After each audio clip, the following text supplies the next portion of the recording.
pendientes de esa parte.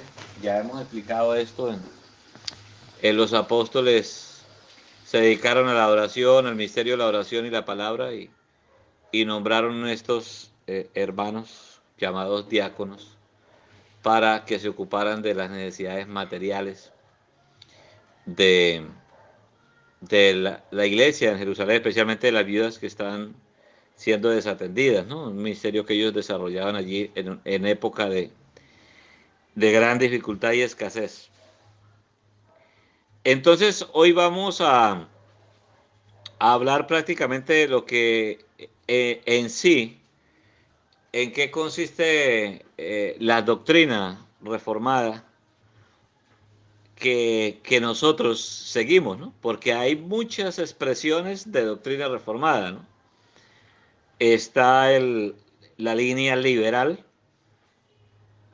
de la iglesia presbiteriana. Hoy encontramos, y no vamos a ir tan lejos, porque todo esto se encuentra muy cerca de nosotros. En nuestro país encontramos iglesias presbiterianas que son no solamente liberales, también hay iglesias presbiterianas pentecostales y carismáticas. Inclusive hay iglesias presbiterianas que no siguen ciertas doctrinas históricas reformadas, ¿no? Y nosotros, pues, nos inclinamos más, hermanos, teniendo como enfoque la reforma escocesa, los pactantes, los puritanos. Sería bueno que todos nosotros tomáramos estos nombres, pactantes, puritanos, que por los pactantes escoceses, que a través de este movimiento lograron llegar a una reforma nacional. Igual los puritanos, que se opusieron a una iglesia de tipo estatal, como es la iglesia anglicana, ¿no? En Inglaterra. Y todo esto pues también oposiciona al romanismo y a otra clase de movimientos que no correspondían a la fe histórica, incluyendo los anabaptistas, de donde vienen todos estos movimientos no reformados en nuestros tiempos, ¿no? Entonces, siguiendo esta línea de reforma escocesa, a la cual nos suscribimos, eh, que hay cosas, hay diferentes aspectos en el movimiento reformado, como lo decía hace un momento. Entonces tenemos también otra clase de reforma que viene de los Estados Unidos. Eh, Algunas cosas muy similares a la reforma escocesa, porque la iglesia reformada, los presbiterianos pasaron de Inglaterra a los Estados Unidos. Entonces, mirando pues con este enfoque, ¿no? De la reforma escocesa, de los pactantes, una reforma de tantos siglos, de tanta lucha, y que todavía pues Dios conserva un remanente de iglesias en Escocia que se mantienen firmes a esta reforma que planteó John Knox, un siervo de Dios, en Escocia. Y esta reforma pues también se extendió a otras partes de Europa. Entonces lo que vamos a ver hoy prácticamente es que cuando hablamos de iglesia reformada, desde el punto de vista de iglesia reformada continuada, como nosotros nos llamamos, pues estamos hablando de algunos aspectos doctrinales muy puntuales. Los consideramos como doctrinas fundamentales o primarias. Y también hay otras doctrinas que son, digamos, no fundamentales, ¿no? Son doctrinas secundarias, pero que forman parte de esa misma unidad de doctrinas. que, que seguimos. Entonces, quisiera, además de lo que hemos visto, que es el concepto de una iglesia local no como una congregación, sino como un número de creyentes en determinado lugar, en determinado sector, en determinada ciudad, donde están los elegidos que el Señor ha llamado. Pero que también hablamos de una iglesia local, hablando de la doctrina, como doctrina reformada, un grupo de hermanos que profesamos esta doctrina y que nos unimos de esta forma para servir al Señor y servirnos unos a los otros como una ordenanza bíblica. También, pues, otro aspecto fundamental es el gobierno de ancianos. Eh, el gobierno de ancianos que ejerce la enseñanza, que ejerce el cuidado espiritual de la iglesia. Los diáconos que sirven en las atenciones materiales, pero también los ancianos ejercen la disciplina, ponen el orden en la iglesia del Señor. Pues además de todo esto, pues podemos ver que también como reformados nosotros creemos que en la doctrina de la salvación como una doctrina pactual, o sea, una doctrina de pacto, una relación de pacto de Dios, o sea, que la forma de Dios salvar a los elegidos fue a través de un pacto llamado pacto de gracia. Desde Adán, después de la caída, hasta el último de los elegidos, antes de que el Señor regrese, pues todo este conjunto de personas redimidas por el Señor se conoce como los redimidos, los elegidos, los llamados, el pueblo del Señor, a través del pacto de gracia, que como lo hemos venido estudiando, es un pacto que Dios diseñó y a través de ese pacto Él determinó relacionarse con el ser humano, específicamente con los elegidos y sus descendientes, hablando del pacto en su alcance temporal.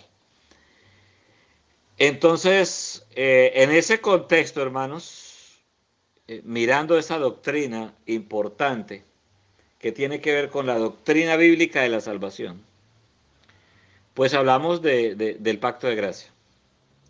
En esa doctrina del pacto de gracia podemos ver algunas doctrinas contenidas dentro de ese pacto, como es la doctrina de la predestinación, o la elección mejor. Aunque algunos piensan que elección y predestinación es lo mismo, pero no es lo mismo. La elección es el acto de escoger y la predestinación es el propósito de la elección. Pero hablemos de la elección y la predestinación, parte de esa doctrina pactual. También tenemos que hablar de la corrupción o la depravación total del ser humano, es decir, el pecado afectó todas las facultades. Eh, hablamos esa doctrina dentro del concepto de la doctrina de la salvación, la doctrina del pacto, la doctrina de elección, predestinación, la depravación o corrupción total, no absoluta, en el sentido de que la persona no pudiera hacer algo moralmente bueno, ¿no? Pero total es que afectó todas las áreas del ser humano, las facultades. Hablamos de una elección, ya dijimos, una elección incondicional. También hablamos de una expiación limitada, es decir, que Cristo muere en la cruz y paga con su muerte, y también su vida santa y pura, y su muerte es a favor de los elegidos y solamente por los elegidos.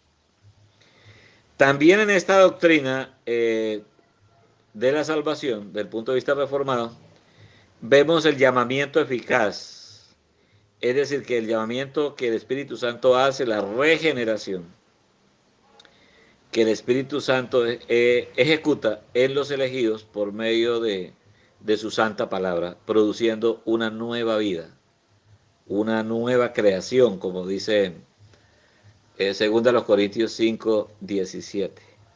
Y también en esta doctrina de la salvación, entonces encontramos la preservación de Dios por parte de Dios hacia los elegidos y la perseverancia de los elegidos hacia el Señor en el Evangelio. Entonces, esto es parte, digamos, de ese concepto de doctrina de elección. Y, y en esto, digamos, esto es una identidad propiamente reformada, ¿no? Que se llegó a llamar las doctrinas de la gracia, también se le conoce como los 5 puntos del calvinismo, y también se le conoce como los cánones de Dort.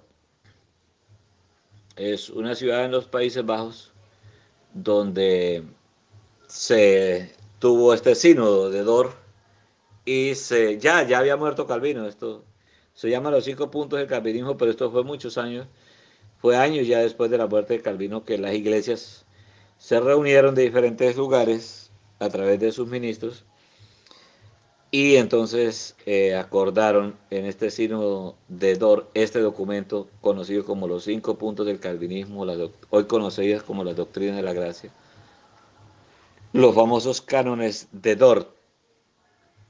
También esto corresponde, digamos, a lo que es la doctrina propiamente de la salvación, ¿no? Desde el punto de vista reformado. También es propiamente de la fe reformada y por el concepto del pacto de gracia o por el alcance del pacto de gracia, que el bautismo es una señal del pacto, señal y sello del pacto, el bautismo, por lo tanto no es una señal evidencial, no es una señal, el bautismo no es una señal de que la persona es salva, menos que el bautismo regenera tampoco. Eh, una gran cantidad de personas bautizadas van a ir al infierno. Entonces no es una evidencia, ¿no?, de que la persona es salva, es una señal y sello del pacto de gracia. Entonces, en el concepto reformado, creemos y practicamos el bautismo de infantes, o sea, de niños. Al igual que la circuncisión en el Antiguo Testamento se aplicaba a los niños 8 días después de nacido, en el Nuevo Testamento se aplica ya no solamente a los varones, sino a los niños y a las niñas, como señal y sello del pacto, comprometiendo a los padres a criar a esos hijos en el pacto de gracia para el Señor. De esta manera el pacto de gracia se preserva en el tiempo a través de estas ordenanzas que el Señor dio a la iglesia, específicamente a los padres con respecto a sus hijos. También, desde el punto de vista reformado, miramos, hermano, otra de las doctrinas eh, muy, muy claras, ¿no? Desde el punto de vista reformado, es que creemos y practicamos la Santa Cena como un sacramento, o sea, como un medio de gracia. También sello de la gracia, del pacto de gracia del Señor. No solamente es como, digamos, otros movimientos que los tienen como una celebración, como un recordatorio, como si fuera solamente una ordenanza, pero cuando hablamos de sacramento es algo, un encuentro, ¿no?, eh, espiritual, un encuentro de comunión entre el creyente o los elegidos y Cristo, que está presente no en los elementos, sino presente en la celebración, como nos lo enseña la palabra del Señor. Hay otros aspectos particulares que debemos tener en cuenta nosotros y debemos tenerlos en mente. Debemos tenerlos en mente, hermanos. Y esta clase de hoy, pues vamos a hacer un recorder y no vamos a hacer un estudio prácticamente exhaustivo de cada punto, pero esto lo vamos a tratar, digamos, a través de las preguntas que ustedes tengan con respecto a a las doctrinas reformadas que nosotros nos suscribimos y seguimos y procuramos entre la gracia de Dios vivirlas y también defenderlas y proclamarlas. Entonces, en este paquete, vamos a decir así, en este compendio de doctrinas reformadas también tenemos el concepto del Día del Señor como día santo, como un día en que la Biblia nos ordena a nosotros privarnos del trabajo, privarnos de toda celebración, de toda diversión, de todo lo que tenga que ver con nosotros, para consagrarlo a Dios, vivirlo para Él. Ese es otro de los, eh, de los apartes de la doctrina bíblica reformada que nosotros seguimos. El día del Señor, es decir, el primer día de la semana, el día domingo, es un día para ser guardado, para ser santificado en primera instancia. Y también tenemos la oportunidad de congregarnos, aunque en diferentes épocas de la historia de la iglesia no todos los creyentes han tenido este privilegio de congregarse, a veces por causa de persecución, y como estamos viviendo en nuestros días por causa de esta pandemia. Entonces somos privados de congregarnos, pero no somos privados de guardar el día del Señor. Y esto debe producir mucha tristeza y arrepentimiento en nosotros, que este juicio de Dios sobre la tierra nos haya privado de un privilegio que quizás no valorábamos cuando lo teníamos a plenitud, era el congregarnos, ¿no? en el día, en el día del Señor. Y así vienen otras doctrinas que se siguen, hermanos, desarrollando, como la disciplina eclesiástica. Eh, también muy particular de la reforma escocesa, los pactantes, los puritanos, eh, es el canto de los salmos. El canto de los salmos es algo muy particular de la iglesia reformada. Pues de hecho la iglesia reformada o la iglesia presbiteriana pues nace en Escocia, eh, en los tiempos de John Knox, el gran reformador escocés, que fue el que vino dándole ya forma al concepto de iglesia presbiteriana, de iglesia reformada en Escocia. Presbiteriana, hermanos, está enfocado en el sistema de gobierno, que ya lo hemos conversado, y reformada tiene que ver con la teología o la doctrina. Lo que pasa es que ese nombre fue tan fuerte que fue uno de los aspectos que más eh, logró llevar a las personas a comprender que el papado, que el sistema jerárquico del romanismo era totalmente anticristiano. Y eso es lo que nosotros debemos también propender hoy, ¿no? Por esta defensa en cuanto al gobierno. Pero al canto de los salmos nació precisamente con la iglesia reformada. Se empezó a volver a cantar los salmos, y esto también fue progresivo. Algunos empezaron, eruditos, muy conocedores de la doctrina bíblica, empezaron a usar los salmos y a enseñar algunos salmos y a componer la métrica, ¿no? de algunos salmos para poder entonarlos y para poder cantarlos al Señor como la alabanza que Dios exige en las Escrituras. Este es otro asunto particular de esta línea de fe reformada.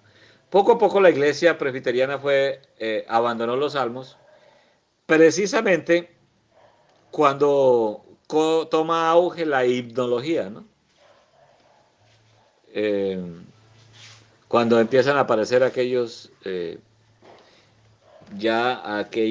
sistema de canto de himnología, entonces poco a poco fueron haciendo a un lado los salmos y optaron por los himnos. Quizás era el boom del momento, era las piezas musicales, los compositores. Entonces se empezó a abandonar los salmos, a tal punto de que nosotros conocimos el Evangelio y ni sabíamos que existía un salterio de salmos desde la misma época de Reforma, como el salterio de Ginebra y también el salterio escocés. Y también hay otros salmos con otras estructuras, ¿no? De melodías. Entonces estas son doctrinas que se han mantenido a lo largo de la historia en esta línea de reforma y que se han abandonado en otras líneas de reforma. También muy particular de la reforma escocesa, de los puritanos en Inglaterra y Escocia también, de los Países Bajos, esta reforma en los Países Bajos, es los medios de gracia.